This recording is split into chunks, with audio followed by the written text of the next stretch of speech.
Good evening. Welcome to the October 8th, 2018 Troy City Council meeting. We are pleased to have Councilman Pennington lead us with the invocation. So please rise for that and then remain standing for the Pledge of Allegiance. Let's pray.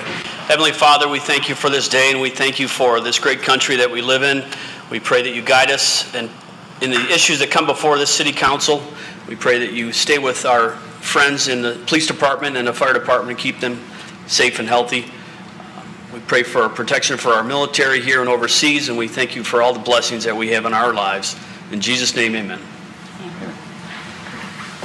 I pledge allegiance to the flag of the United States of America and to the republic for which it stands, one nation, under God, indivisible, with liberty and justice for all. Thank you, Councilman Pennington. Troy City Council meeting is now called to order. The roll call, Ms. Dixon. Mayor Slater? Here. Mayor Pro Tem Abraham? Here. Councilmember Baker? Here. Councilmember Hamilton? Here. Councilmember Henderson? Here. Councilmember Hoderick? Here. Councilmember Pennington? Here. All present. First on the agenda are certificates of recognition and special presentations. We have two this evening. C1 is a proclamation proclaiming the City of Troy as a Tree City USA / Arbor Day. And I'd like to ask Mike Potyak to meet me at the podium so I can present a proclamation. Mike is our city forester.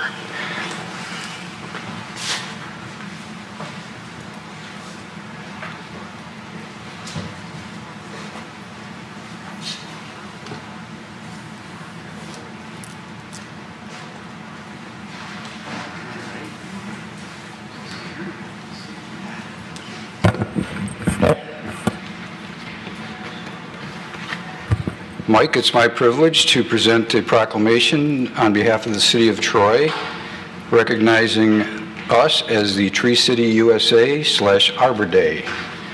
And as our forester, I can't think of anybody more fitting to accept this proclamation. Great. Well, Mr. Mayor and City I'm Council. going to read this, though. Oh, okay? okay. All right, let me read Sure. this. Let me read this, and then I'll let you talk, okay?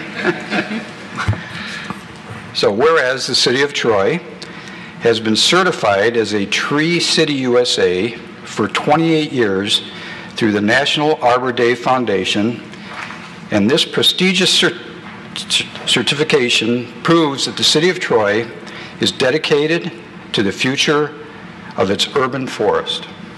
And whereas the City of Troy wishes to acknowledge that Troy's urban forest reduces noise, air pollution, energy costs, reflected light, flooding, it stabilizes soils, sequesters carbon, provides habitat for wildlife, and improves the overall quality of life.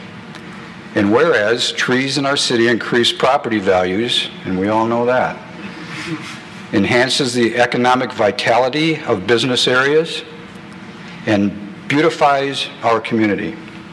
And whereas it is in the interest of all to plant and protect trees. And whereas Troy deserves and desires to be recognized as a Tree City USA by the National Arbor Day Foundation and wishes to continue its tree planting ways. So now therefore be it resolved that the Troy City Council hereby proclaims May 3rd, 2019, May 1st, 2020, and May 7th, 2021 as Arbor Day in the City of Troy, and urges all citizens to support our city's urban forestry program and to plant trees to gladden the hearts and promote the well-being of present and future generations.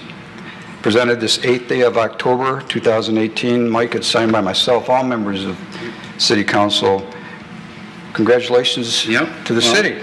Thank you. Thank you. Yes. I just wanted to say, Mr. Mayor and council members, thank you so much for your support of the urban forest, and I'm very proud to serve you and the public of the City of Troy. So thank you. Thank you, Mike. Let's get a picture. Okay.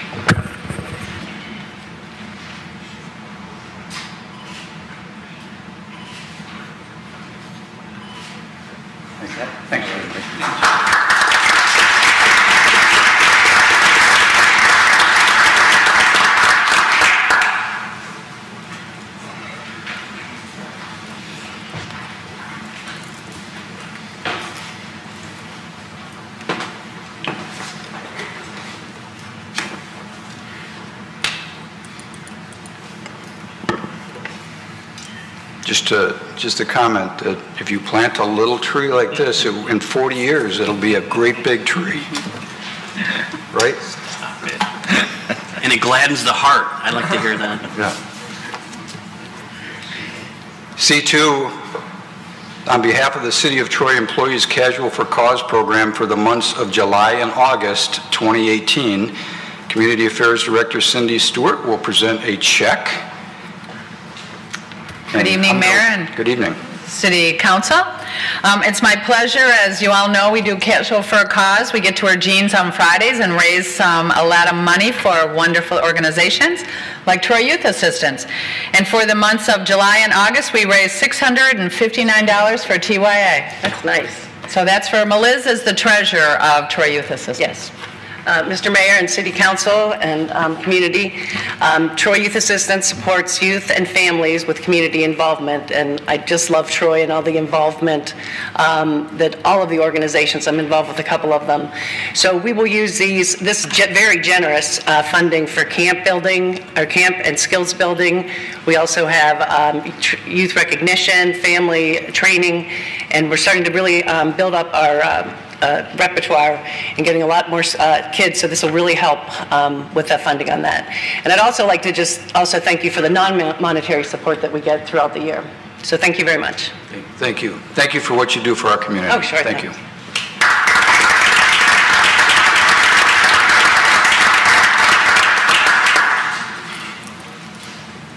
There are no carryover items this evening, so we will move to public hearings. We have one this evening. E1 is a rezoning application, file number ZJPN 2018-006, which is the proposed Somerset Park Apartments, east side of Coolidge, south of Big Beaver, 1.32 acre portion of parcel 88-291-176-002, section 29, from R1C, which is one family residential district, to MF, which is multiple family residential district. Good evening, Brent. Good evening, Mayor Slater, City Council. The property in question this evening is this parcel here shown in red. This is the Somerset Golf Course. Somerset Collections to the north and Coolidge, or to the top above to the north. Coolidge is to the left or to the west. The applicant is here this evening behind me to my left, if you have any questions. In April 2018, the Planning Commission considered a rezoning application to rezone all 39 acres of the golf course to MF multifamily. And because of the uncertainty surrounding a rezoning of that magnitude, given the sensitive nature of the open space asset that could potentially be disrupted, the Planning Commission postponed the item. The applicant came back with a revised application, and they now seek rezoning of only the 1.32 acre parcel for the purpose of constructing an administrative or leasing building on that site. Here's a close-up of the area. It's currently used as the golf course clubhouse and a small practice area. This is the zoning map. You'll notice that the 1.32 acre parcel is just a piece of that larger parent parcel. The entire golf course is zoned single-family residential. It's been zoned single-family residential basically as long as Troy's been a city. When we did a comprehensive rewrite of the ordinance in 2011, we left it single-family residential. And they now seek the rezoning to multifamily. Notice that surrounding it on all sides, the property is zoned multifamily. Orange represents high-density residential in the master plan. This is a snapshot of the master plan, and it is classified as high-density residential, so in a very simplistic way that this is consistent with the master plan. These are the standards for rezoning and listed in section 16.03C.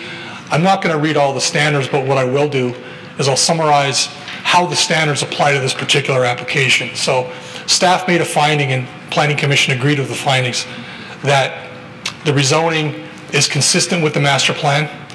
The rezoning will better serve the existing and future tenants, and fits with the existing commercial and multiple family character of the property and surrounding area. The rezoning should have minimal impact on overall site traffic, and the rezoning will have no impact upon public health, safety, and welfare.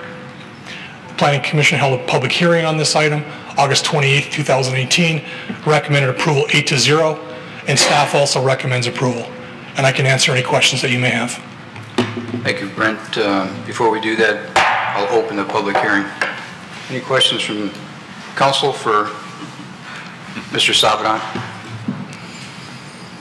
Thank you. Anyone in the audience wish to speak on this item this evening? Seeing none, I will close the public hearing and return it to the table for resolution.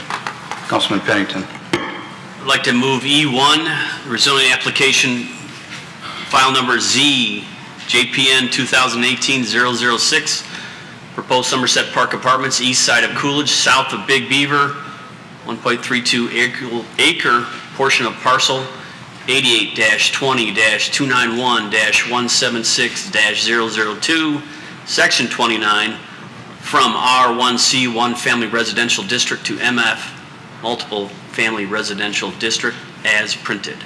Support. By Councilman Pennington and supported by Councilman Baker that we approve E1, the rezoning application, as read into the record and published in the agenda packet. Any questions from council? The vote, Ms. Dixon? Mayor Slater? Yes. Mayor Pro Tem Abraham? Yes. Councilmember Baker? Yes. Councilmember Hamilton? Yes. Councilmember Henderson? Yes. Councilmember Hoderick? Yes. Councilmember Pennington? Yes. Motion passes.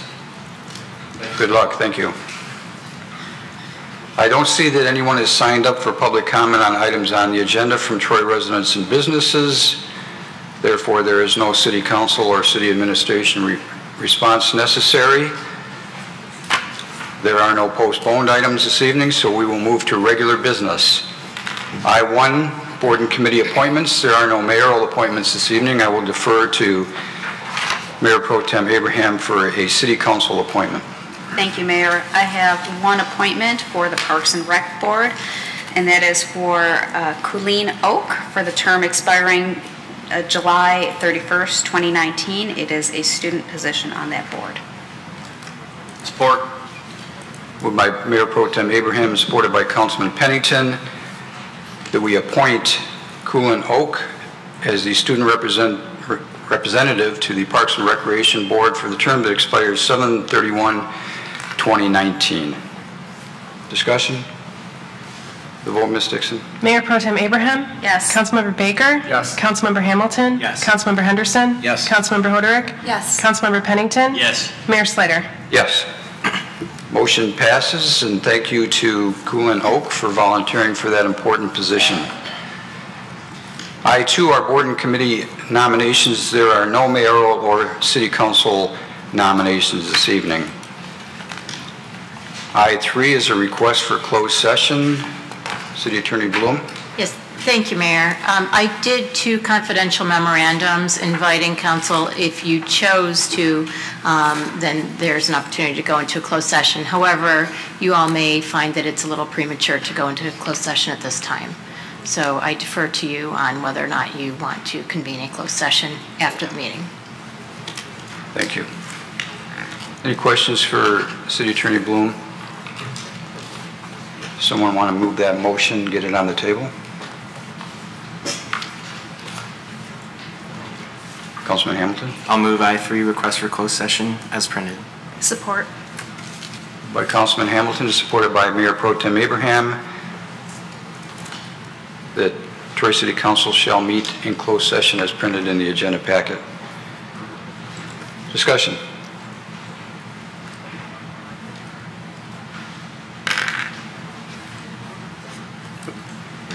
Councilman Pennington?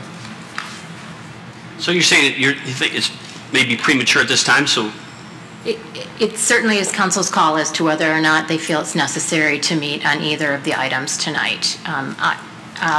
I did make a recommendation in each of the memorandums, and so you may not need additional information at this point in time.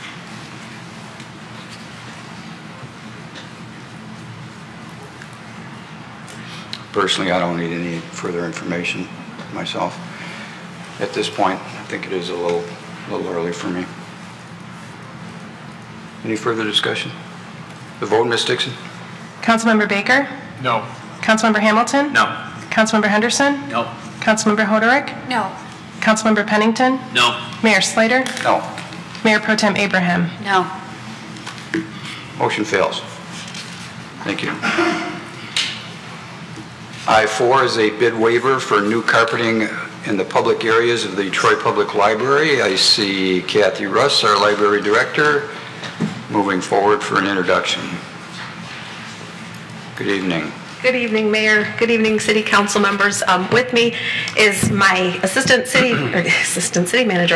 Library Director, Philip Quick, and we are here tonight to talk to you about carpeting, specifically carpeting for the Troy Public Library. As you may recall from the budget discussions, we did set aside funds to carpet the Adult Services Tech Room and other areas of the library for this fiscal year. We carpeted the Youth Services area last year, so we'd like to request your permission to expend the funds for that. In order to do so, we would ask a bid waiver to allow Library Design Associates to perform the work. They installed our carpet in the Youth Services last year. They did a great job, but more to the point, when we bid the job for Youth Services last year, they were the only company that responded.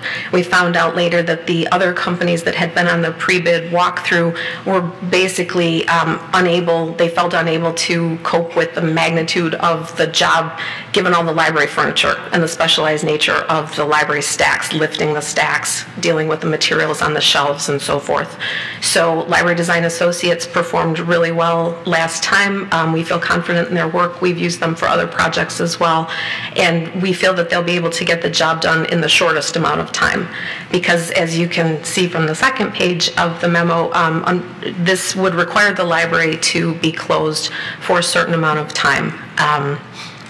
We will make arrangements. We have been working with Elaine and Brian at the community center to have what I'm thinking in my head is sort of an outpost for the library for that time, to offer some library services there, as well as collect library materials, and also offer some programs too, like story times. We like to keep people who are used to coming on a schedule to come. So that is the gist of our agenda item, but we'd be happy to answer any questions that you have. Thank you. Any questions from council? Councilman Hamilton. Just a quick question. When do you think the library would be closed? It's probably not relevant to this resolution, but I'm just curious, when would the library be closed, do you think, if we approve this? Sure. Our proposed dates are January 2nd through January 20th. So that's a period of it's just under 3 weeks. The carpet people will be working 16-hour days, but they don't work on the weekends. And the reason for the closure, and especially for that amount of time, is when you consider how much furniture is in the library, and especially the amount of furniture in the adult services area. Basically what happens is the rest of the library is used as a staging area, and our circulation area too isn't able to function while it's being carpeted. So January 2nd through the 20th those are our proposed dates. It is a slower time for the library. We actually thought about doing it starting at the week between Christmas and New Year's, but that's a really busy time. But then things settle down after the holidays, and then starts to ramp back up again mid to the end of January, and certainly for the rest of the school year. Right, everyone's going to the gym for the New Year's. Exactly, exactly. Great. Not everybody. Any other questions, council? Thank you. Thank you. Thank you. Council should take note that there was a late submittal I-4 yellow sheet that was placed on our table this evening, and I believe it indicates that there was a grammatical error in the fourth paragraph. There should have been a comma after city, in between city and also the word the. So if somebody moves the resolution, please indicate the yellow sheet that was placed on the table. Councilman Baker. I'd like to move I-4, bid waiver, new carpeting, public areas, as printed in the late edition yellow sheet. Support. By Councilman Baker and supported by Councilman Hamilton, that we approve I-4, the bid waiver for new carpeting, public access to the Troy Public Library as printed on the yellow sheet that was presented this evening to council. Discussion? Just a point from me that generally this council doesn't like to do bid waivers, especially for this amount. But seeing as this was bid out just 1 year ago, and there's an indication that we probably wouldn't get any more bidders this time, I will bid yes on this item. So, the vote, Ms. Dixon? Councilmember Hamilton? Yes. Councilmember Henderson? Yes. Councilmember Hoderick? Yes. Councilmember Pennington? Yes. Mayor Slater? Yes. Mayor Pro Tem Abraham? Yes. Councilmember Baker? Yes. Motion passes. Thank you. I-4, the next steps in a city manager search. City Attorney Bloom, did you want to do an introduction on this item? Yes, thank you, Mayor. And actually, I'm hoping that James Vetrano will be coming up to the podium. He is the liaison from GovHR. He has done the evaluation, and he is prepared to lead us through this discussion. I would also indicate for the record that Jeanette Menning, our Human Resources Director, is also in the audience and available for any questions, as am I. Thank you. Good evening again. Thank you, Mr. Mayor. Please use the microphone because we are recording. Just a couple housekeeping items. We did meet in closed session earlier this evening to discuss candidates, and at this point we are not going to use names except for one candidate that did choose to not have his name or her name kept secret at this point. So we will be discussing that candidate in open session this evening. And after we do that, then we have some procedural issues to address regarding interviews, how many are going to make the first cut, and et cetera, et cetera. So, good evening. Thank you, Mr. Mayor. To reiterate your point earlier, GovHR did deliver our candidate report, we call our recruitment report. In the state of Michigan, if candidates request confidentiality for the position of city manager, their resume could be reviewed in a closed session, and for the candidates that we presented to you this evening for your consideration for interview, they were presented to you pneumatically, and we ask to reiterate your point that they be discussed and offered by number. If a candidate does not specifically request confidentiality, then they must be discussed in an open session. We have one candidate that was part of our recruitment portfolio that did request or did not request confidentiality, and it is Mark Miller, your current interim or current city manager, excuse me, and prior Director of Community and Economic Development. Similar to how I presented the other candidates in your closed session, I will present the information we received in paper, provide any additional information that City Council would like me to provide, and then send it back to you for your discussion. As I noted, Mark is currently an employee here. He's got a bachelor's in science in urban planning.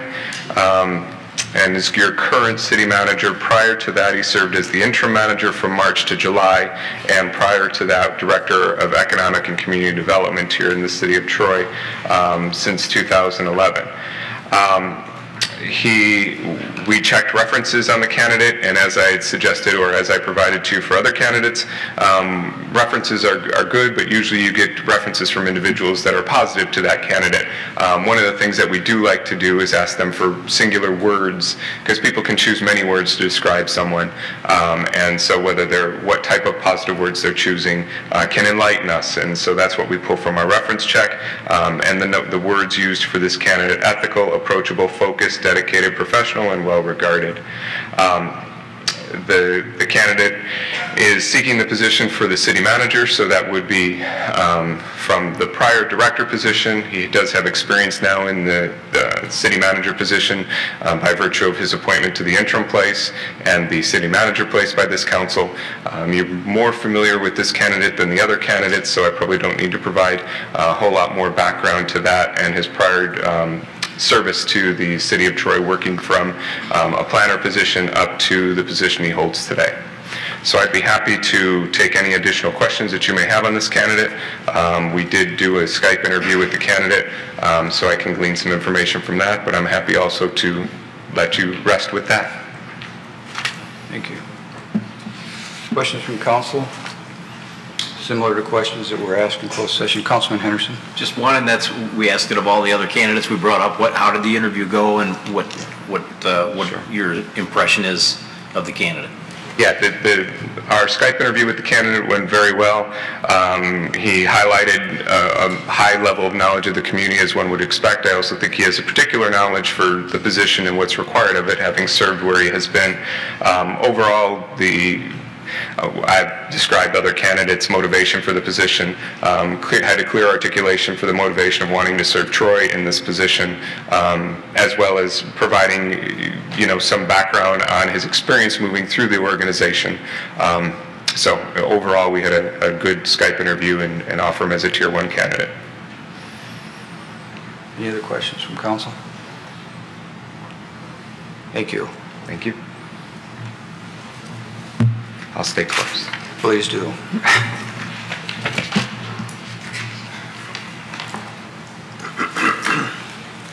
Council,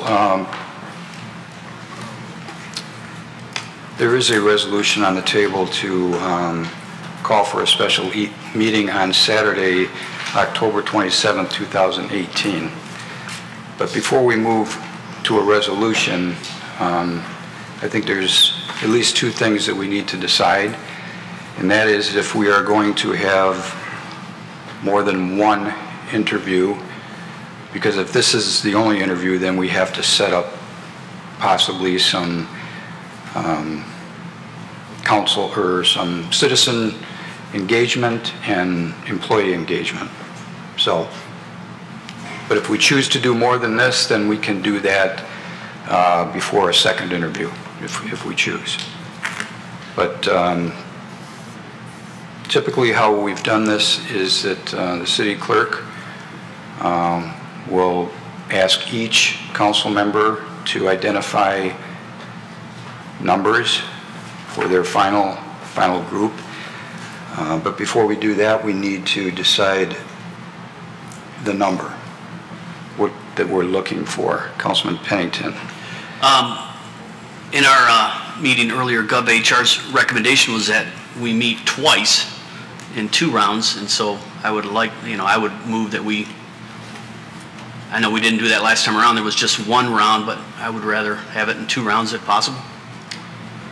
City Attorney Bloom. Mr. Mayor, I just wanted to make it clear that you can do these, although it's listed as here in one resolution, you can divide this up. So if you wanted to vote number 1 on calling the special meeting, you could do that. You could treat them all separately if that is more convenient for you. Thank you. I think the first thing we should decide is how many candidates do we want to interview in that first session. I think there's been a recommendation to do at least 4. Any input on that? Councilman Hamilton.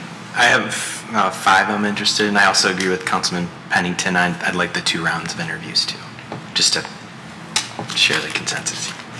And I have 5 that I'm interested in, so I would support 5. Thank you. Mayor Pro Tem Abraham. I would also support 5 candidates and 2 interview sessions. Thank you. Councilman Pennington. Well, it depends on how many sessions if we only have 1 round, it would be less candidates, and if we had 2 rounds, I would want 6 candidates. So kind of putting the cart before the horse here, but I'd rather decide on the one and then decide on the other after. Councilman Henderson. I have 5.5 candidates, but can we clarify the 2 rounds? Are we talking, let's just use the number of 5, right? If we have 5, you want 3 in one session and 2 in the other, or are we going to do all 5 in one session and then get that list down to the top 3, and that would be our second round? How about Councilman Baker? I got sent in a different direction. What Councilman Henderson just asked, I think I'm supportive of doing all of them at once and then a second round for those we want to move to the next round for the second one. I didn't want to split the initial pool into two groups. I don't think that's what my understanding was. Right. But I think we should do 5 or 6 in the first round. It sounds like it's hard to maybe say 6 for some of us in this, so maybe 5 is a good number. My experience with this is sometimes when you say 5, you end up having 2 for 5 and 2 for 6, and you end up having 6 anyways. But I'm prepared to do 5 or 6. I am in support of doing all 5 or 6 interviews on one day and then whittling it down to 3 for the next interview, and then having a citizen engagement and employee engagement before that second interview. Sure. Councilman Pennington. I may not have clarified, but Councilman Hamilton was nodding his head and he understood, but that's what I was looking for, was all 6 on the first round and then narrowing it down to 3 on the second round, or 3 or 4, whatever we come up with. Yep. Well, can we get consensus on 5 or 6? I can live with 6 if others want 6. Yeah, 6 is okay. 6. 6. City Attorney Bloom, I think we can probably do this all in one resolution after we take a vote. Okay. Defer to you, Mayor.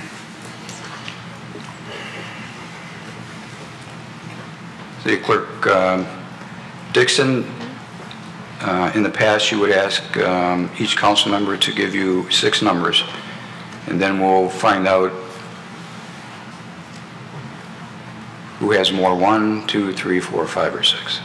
Right. So when I'll call each council member's name, you just read your candidate numbers off to me and I'll record them, and then I'll tally it up at the end. Thank you. Mayor Slater? Number 1, number 2, number 3, number 7, number 12. Did you have a 6th candidate? Yes, I did.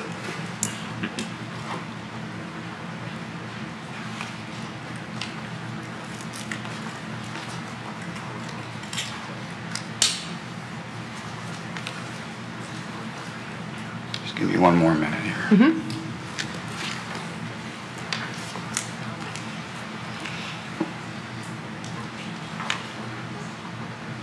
Number 5. Mayor Pro Tem Abraham?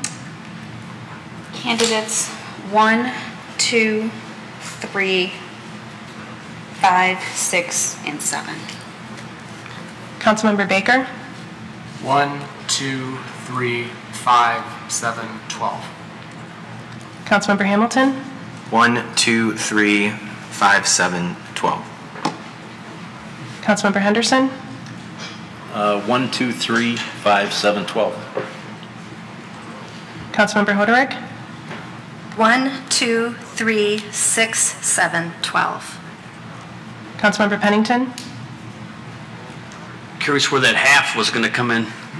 It's a coin flip. 1, 2, 3, 5, 7, 12.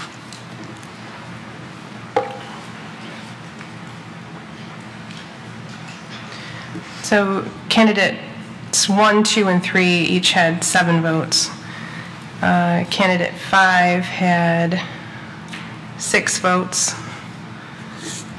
Candidate 6 had 2 votes. Candidate 7 also had 7 votes. And candidate 12 had 6 votes. So it looks like you've got 1, 2, 3, 5, 12, and 7. That's Thank all you. right.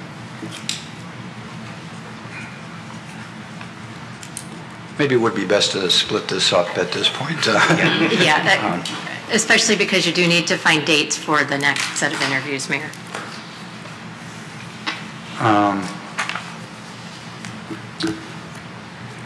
I'll move this resolution and see where it goes.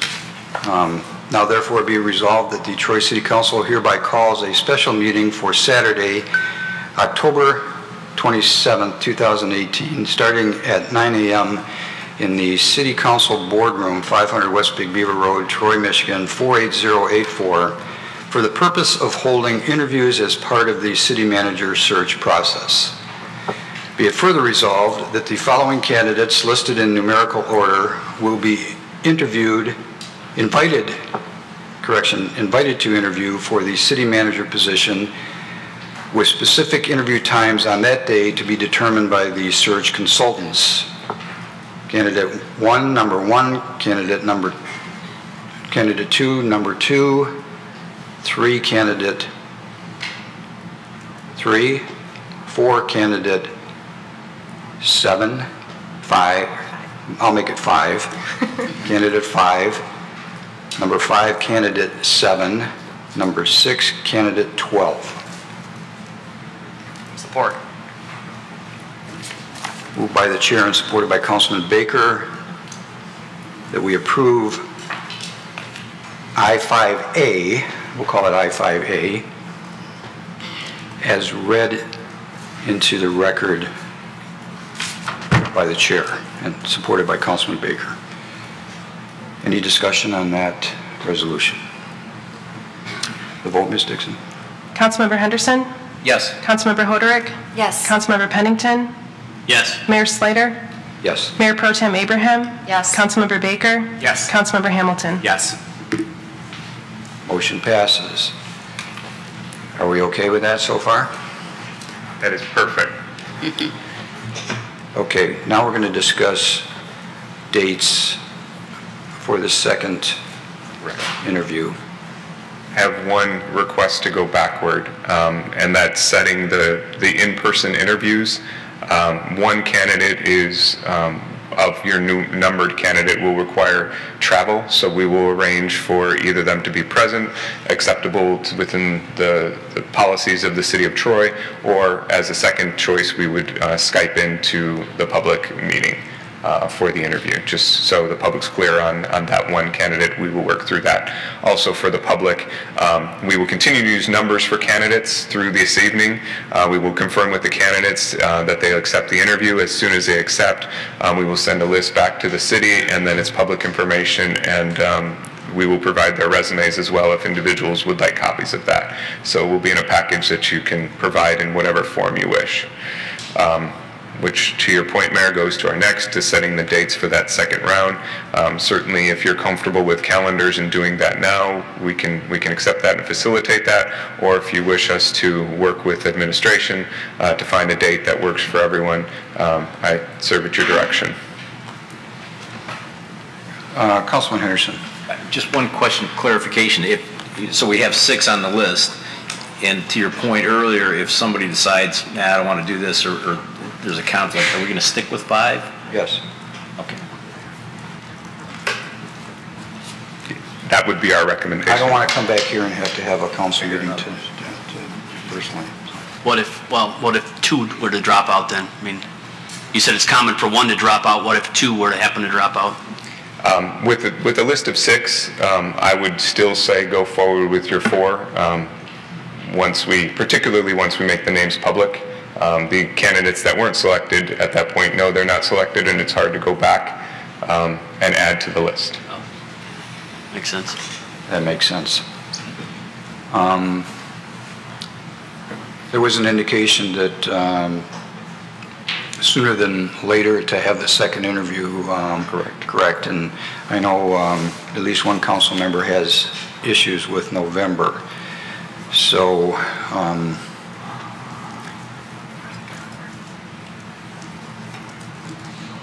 would council prefer that we get with city administration and City Attorney Bloom to offer additional dates for the second interview rather than do it at the table this evening? And Mayor, I'm happy to collect all of the data, and I'm happy to do the scheduling through my staff. I guess, is there interest in a Saturday as well, or would you prefer evenings, or you just want me to just work that out and you can let me know your availability? Yeah, I think maybe you better, I know Mayor Pro Tem Abraham has some issues in November, so hopefully we can work around those issues. And I think we're going to whittle this down to 3. Was that the consensus by the table to whittle it down to 3 for the second interview? Yeah. And we want to have a citizen engagement, employee engagement, either the night before. If we're bringing people in from out of town, I think we should do those within a couple of days of each other.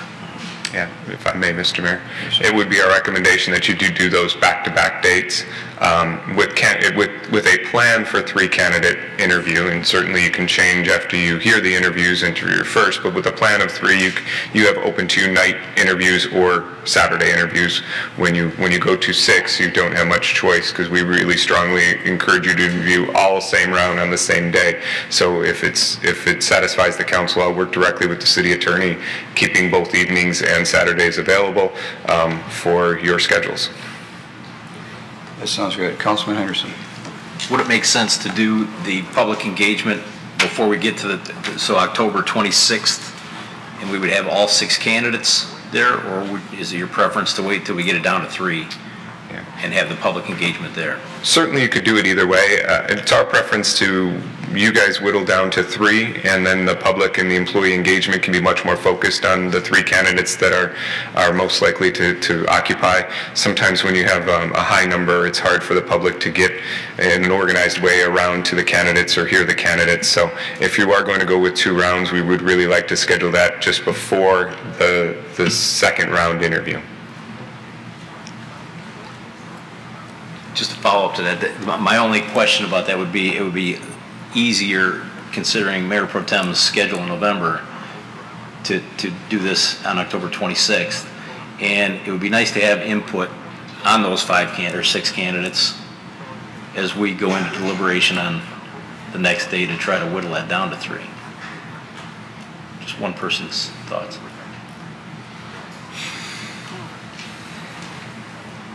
Mayor Pro Tem Abraham. Thank you, Mayor. Sorry for my difficult schedule in early November. The election day probably doesn't help either. Just so that there's clarity for our residents that are watching on what the process is like, whether we have the public engagement session before or after the interviews on the 26th. Can you comment on, when the council would whittle it down? Does it happen in, and maybe part of this goes to Ms. Bloom, is when does the council whittle down from 6 to 3? Is it an open session? When does the background checks start to happen? That sort of thing. So could you comment on that? Thank you, Mayor Pro Tem. I appreciate that opportunity. If you schedule your 6 on the 27th, those are all public interviews. We encourage the public to come. They will be supplied with comment cards, and will be encouraged to utilize those comment cards throughout the interview process that you hold public in this room. We'll collect those comment cards and provide them to you after the interview process. If you'd like, we can, depending on the volume we get, we can make photocopies and provide them to you immediately following, so that you can review any public comment that may be had before your deliberation. We would encourage you in public to then deliberate on that Saturday about the 6 candidates with the intent to select the ones for the second round. We're using the number 3 in this case. So to select your 3 preferred candidates, or said another way, eliminate 3 candidates. Then when we schedule that next interview of 3, we would have the day before, customarily, an employee engagement opportunity where they can meet the candidates, again provide comment cards that we would provide to City Council, and then following that a community open house where again the community can meet the candidates, and again the comment cards provide all of that information to you before your second interview with them, which is normally the next day. That interview also would be in public. We'd also encourage the public to come, and again, if they have any comment cards to provide, we would certainly try and facilitate that delivery to you. Now, following that interview, we would encourage you to consider selecting your preferred candidate either in that evening, depending on, or day, depending on your pleasure, or as closely following those interviews as possible. Throughout the process, with the exception of the earlier meeting today, it's all going to be in public, all of the interviews. In terms of background check, depending on when we set the date for this second interview, we may start some of the background check on all 6. Even before we get to the round of 3. That background check will include criminal, education, as well as legal. Non-criminal legal background checks. We've already done social media and Google checks on the candidates before they came to you in this round. Post-offer with the candidate, we would also be happy to facilitate further if you want to go with the psychological test or validation after the offer is made. We can work with your Human Resources Department on that post-offer examination as well. But that's basically the process that we laid out when we responded to your RFP, and I think it's worked well in other communities. Hopefully that answered your question. And Mayor, just to add to that as well, the resumes will be posted, as we've done in the past, on the website as soon as they're confirmed. The schedule will also be available on the website as well. So we're hoping to have the public well aware of who the candidates are and what their resume states. Councilman Pennington. Just for clarity, what would you suggest? Of the 6 candidates we've narrowed it down to, 5 are fairly local and 1 is not. Would you suggest flying him in town twice, or would you suggest the first round be via Skype, and if he makes the final 3, then fly him in town? I appreciate the question. I'll address it backwards. If that candidate makes the final 3, you absolutely want the in-person citizen engagement, public engagement, and interview. The preference for that first round would be to have them in town, and it may depend on when we schedule, if we can get them here once and get those things scheduled and coordinated. I'd ask for flexibility from City Council to work with administration and that candidate with the first goal to have them in town for both, with a backup goal of a Skype type interview on the first round, with a planned must be in person second round. I'd ask for that flexibility, please.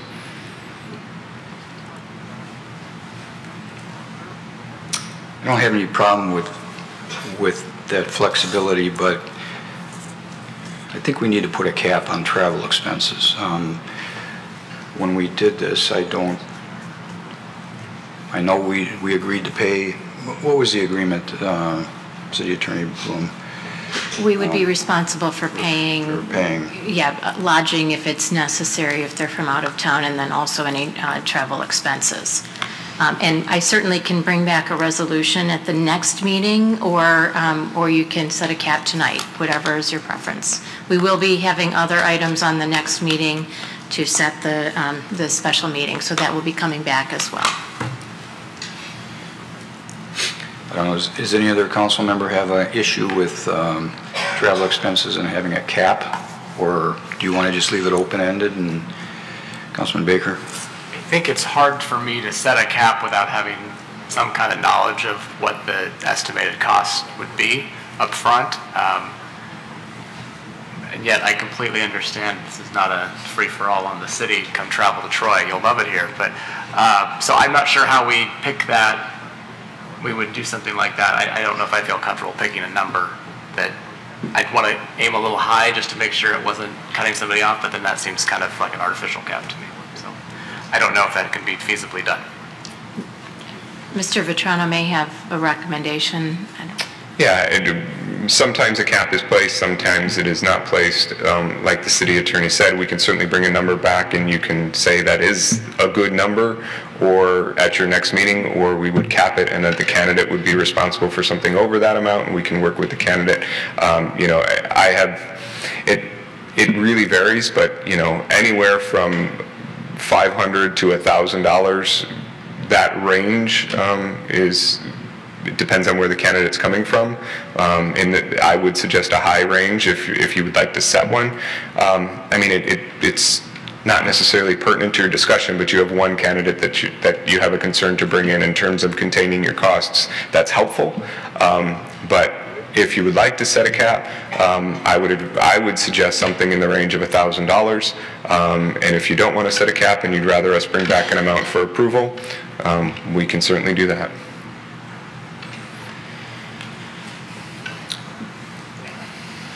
Councilman Henderson. I'm assuming the city attorney would make those arrangements, right? Correct. With So, travel consultants. and I would think that we could maybe on a less broad scale just suggest, don't stay at the Troy Marriott, but another of our great locations here in Troy, and look for the best rates. Is that a good enough solution? I'm not concerned about the hotel issue at all. I think I would feel more comfortable if you would bring back a number rather than trying to set it tonight, so council could take a look at it and see if it's reasonable. Councilman Pennington. A number makes sense because, you obviously don't want him flying first class and on the Concorde. Well, the Concorde doesn't fly anymore, but you don't want him being in the back of a steamer ship either, so I think a number would be better. Very good. Councilman Baker. Does that work from a timing standpoint? Flight prices change daily. I mean, how did our next meeting's in 2 weeks? That gets us 6 days away from the meeting. How does that work from a logistics standpoint? It would be difficult. Right. Yes, it would be, and the number you bring back could change, obviously, but it could give you, from my perspective, I think, if you want to set a cap, that is obviously the easiest direction to provide your administration. If you want to direct the administration to use its discretion with travel arrangements, staying arrangements, and hope they have a number that is within reason to you. Now that you raised the 2 weeks from now, I think it'd be very difficult to bring back a number, get it approved, and get it booked. I appreciate that. I feel confident to let the city attorney handle it, knowing that there's a concern about Thank you. A cost. Council feel the same? Thank you. Any other questions? City or Mayor Pro Tem Abraham? Thank you, Mayor. What is the ideal timing between the first set of interviews and the second set of interviews? There's probably a week to 2 weeks. It wouldn't want to see it go longer than 3 weeks. You want to keep these pretty contained, both so you have your candidates on the hook, and they aren't in other pools necessarily, but also to keep it fresh and moving. Sure. One last comment then.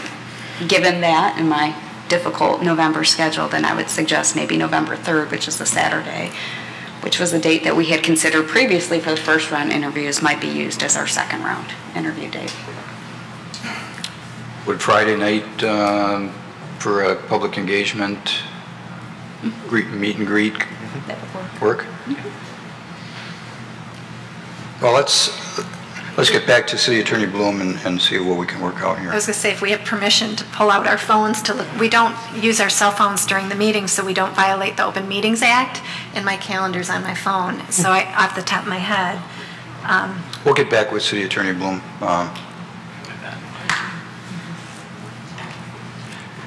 It's nice to know, though, we have a week, though. I wasn't sure about that. The following week I wouldn't be available, and then that would be 3 weeks, which I think we're trying to avoid. We'll try to work within that time frame. All right. Any other questions, Council, regarding I-5? Thanks for all your help. Thank you.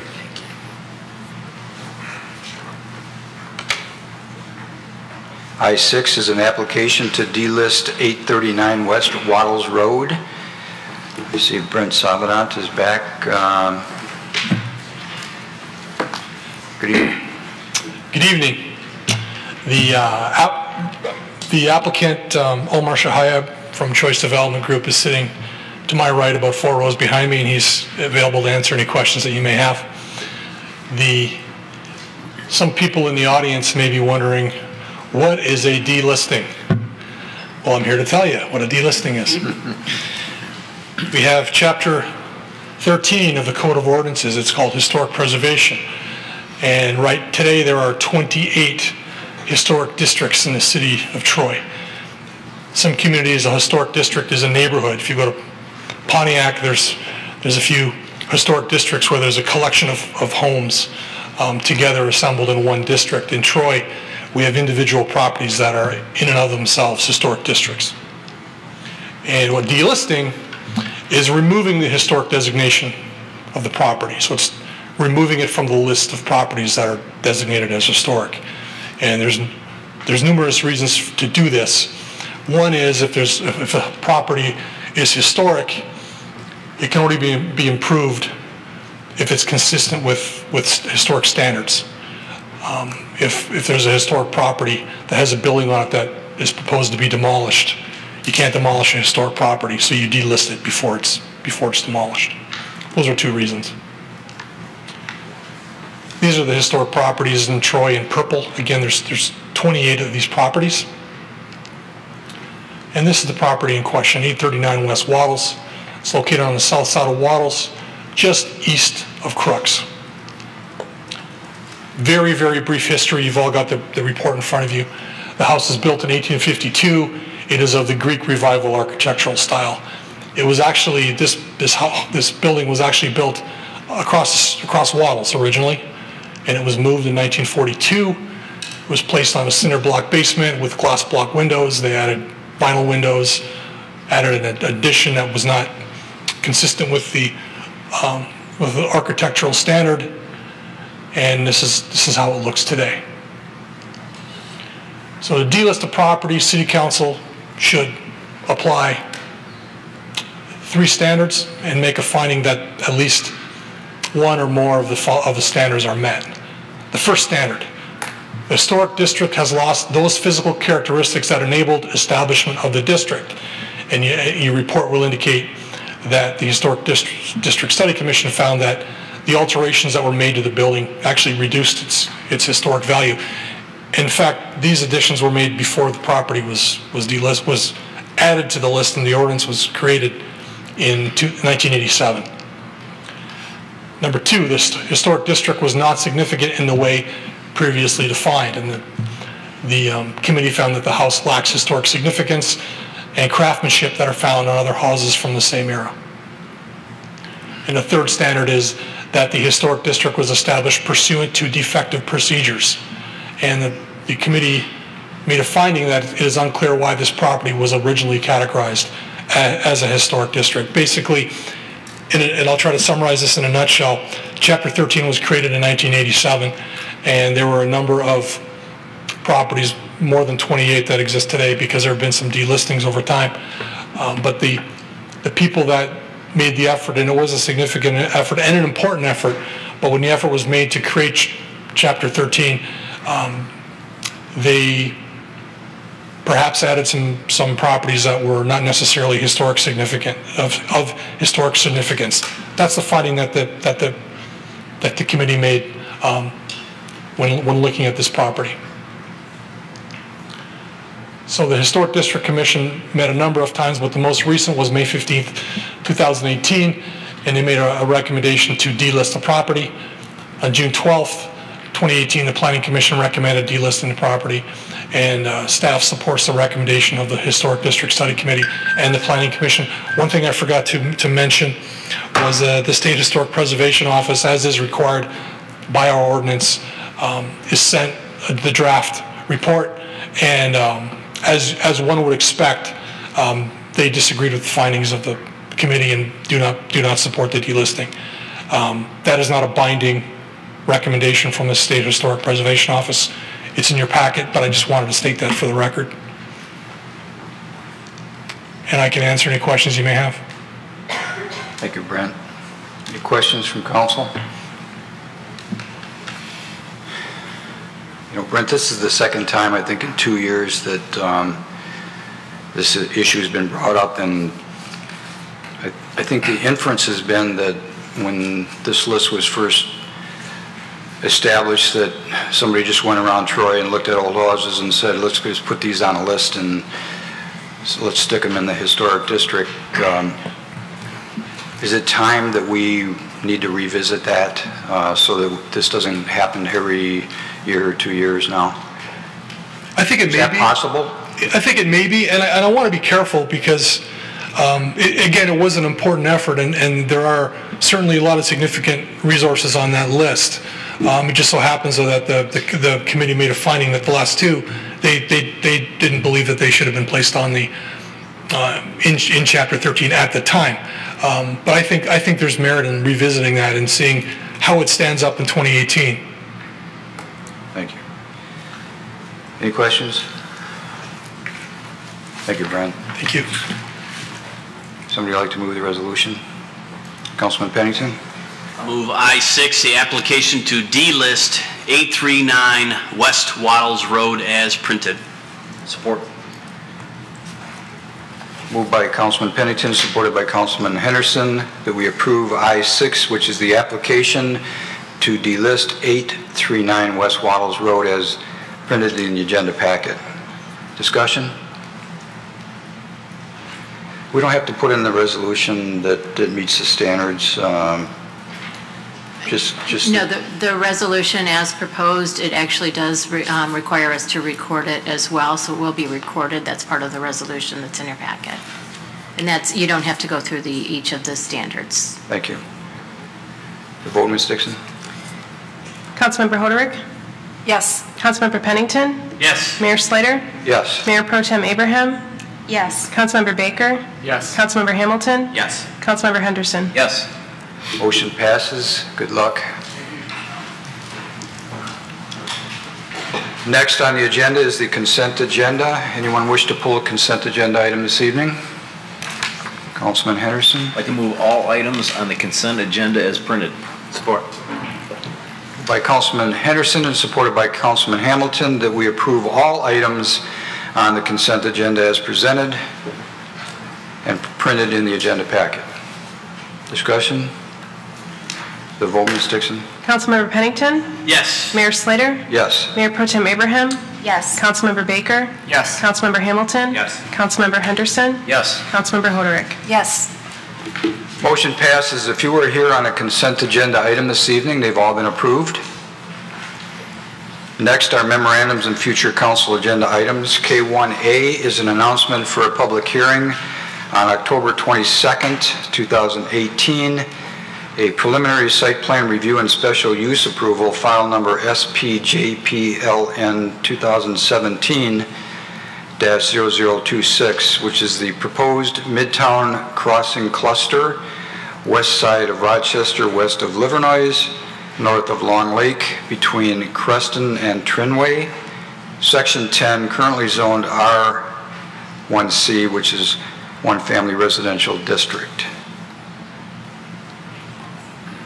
I don't see that anyone has signed up for public comment on items not on the agenda from Troy residents and businesses.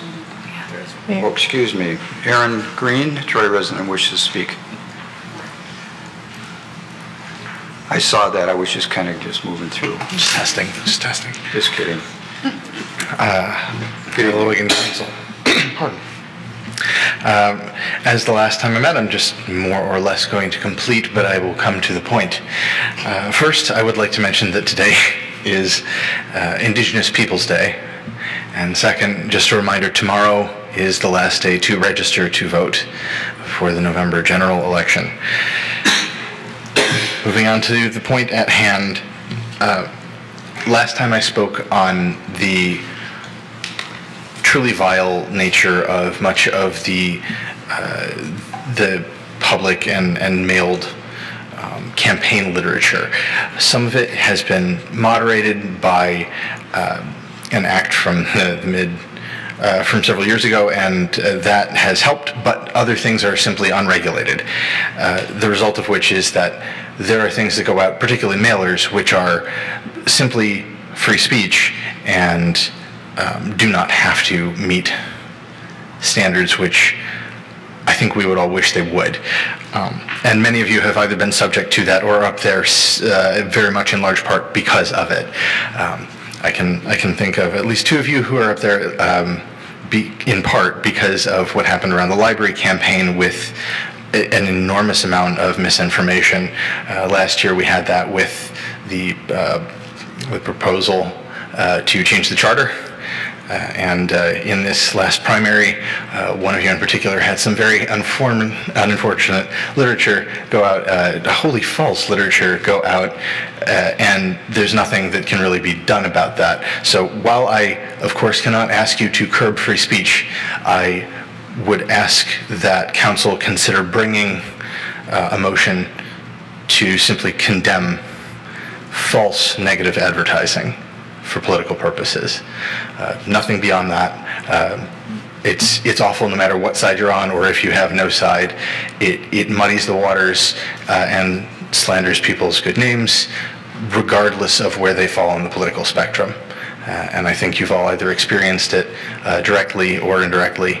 And I would ask that you call for a cleaning up of the conversation to the best of your abilities. Thank you. Thank you. Next is an opportunity for City Council or City Administration to respond to public comment. Any comment from Council? Mr. Green, I appreciate your comments. I do believe everyone up here at some point has experienced lies and innuendos, and I wish it would stop too. There are no council referrals this evening. Next are council comments. Any comments from council? Councilman Hamilton. Aaron already mentioned it, but tomorrow's the last day to register to vote for the November 6th election. Just wanted to throw that out there one more time. When's the time limit for that, Clerk Dixie? The applications have to be postmarked by tomorrow in order to be counted. Anytime, or at your office? Yeah, they can be dropped off in the drop box anytime tomorrow, or, like I said, postmarked by tomorrow. Okay, thank you. Councilman Baker. Thanks, Mayor. On Sunday, October 28th, will be the third annual Frightful 5K and 1K Pumpkin Family Fun Run. I'll be running again. It's the third year. I'm very excited. I say it every year a couple times. I think it's amazing to run down Big Beaver when it's closed to traffic, and it's a unique experience that you don't get on any given day. And we've had good weather the past 2 years, so I hope it stays the same for this one. Costumes are welcome. Councilman Hamilton last year ran as Alexander Hamilton. That was a treat. There's new this year are age-appropriate results, inflatables after the race, and then an open swim for race participants only after the race. The registration fees from now until October 21st, it's $25 for the 5K, $10 for the 1K. Starting October 22nd, it's $30 for the 5K, $10 for the 1K, and the day of registration is also possible, but it's $50 for the 5K and $25 for the 1K. The race starts at the Troy Community Center. There's more information on our city website, and looking forward to having a good race. And if I could just talk for a second about what Mr. Green had commented on, I think we all do condemn it. I was, I don't know, I said target might be a little harsh, but I experienced some negative campaign mailings about myself in the August primary, and they do hurt the people. They hurt their families. They hurt your friends. It's a very uncomfortable and unfortunate situation. And, you know, I do condemn it. I don't know if it's something the council as a whole should be in the business of doing from a resolution standpoint, but I hope that we can do more to elevate the conversation in our political campaigns and talk about why we're voting for someone and not against them. So, thank you. Thank you. Any other comments, Councilman Henderson? It's too late to invite anybody, but yesterday all the firehouses held open houses, and I got to go to 3 of them. I try to hit them all, but it's just time is too short to go to them all. But I just want to thank Chief for having that event, and all the firefighters that volunteer their time and energies to that. It's a fabulous event. Kids love it. Adults love it. It was a good time. Thank you. You're here. Any other comments? Next are reports. Any council member wish to discuss a report that was on the agenda this evening? Mayor Pro Tem Abraham. I just wanted to call attention to P2B, the Sign Advisory Committee. So I think we've talked a lot about signs and the new ordinance that was just recently passed, and the recommendation that there be a sign advisory committee. So for those who are deeply concerned and interested in the sign ordinance, I would recommend that you look at P2B.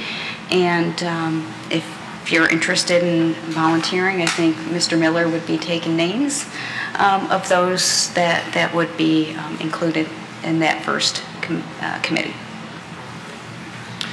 Thank you. If I could just piggyback on that, I was going to bring that up also. I think Mr. Miller and the administration was looking for some guidance this evening to see if that that proposal that was presented is what consensus from council. Personally, I think that looks like a good direction to go. It looks like it's going to take about 60 days maybe to put that together, which seems reasonable under the circumstances. But I thought the letter was on point, and certainly you get my consensus. And it looks like there's enough to continue. Thank you. Councilman Henderson. That was exactly where I was going. Any other comments? I don't see that anyone has signed up for comments on items on or not on the agenda from members of the public outside of Troy. The closed session was turned down this evening. So thank you for coming this evening. We are adjourned. And thank you.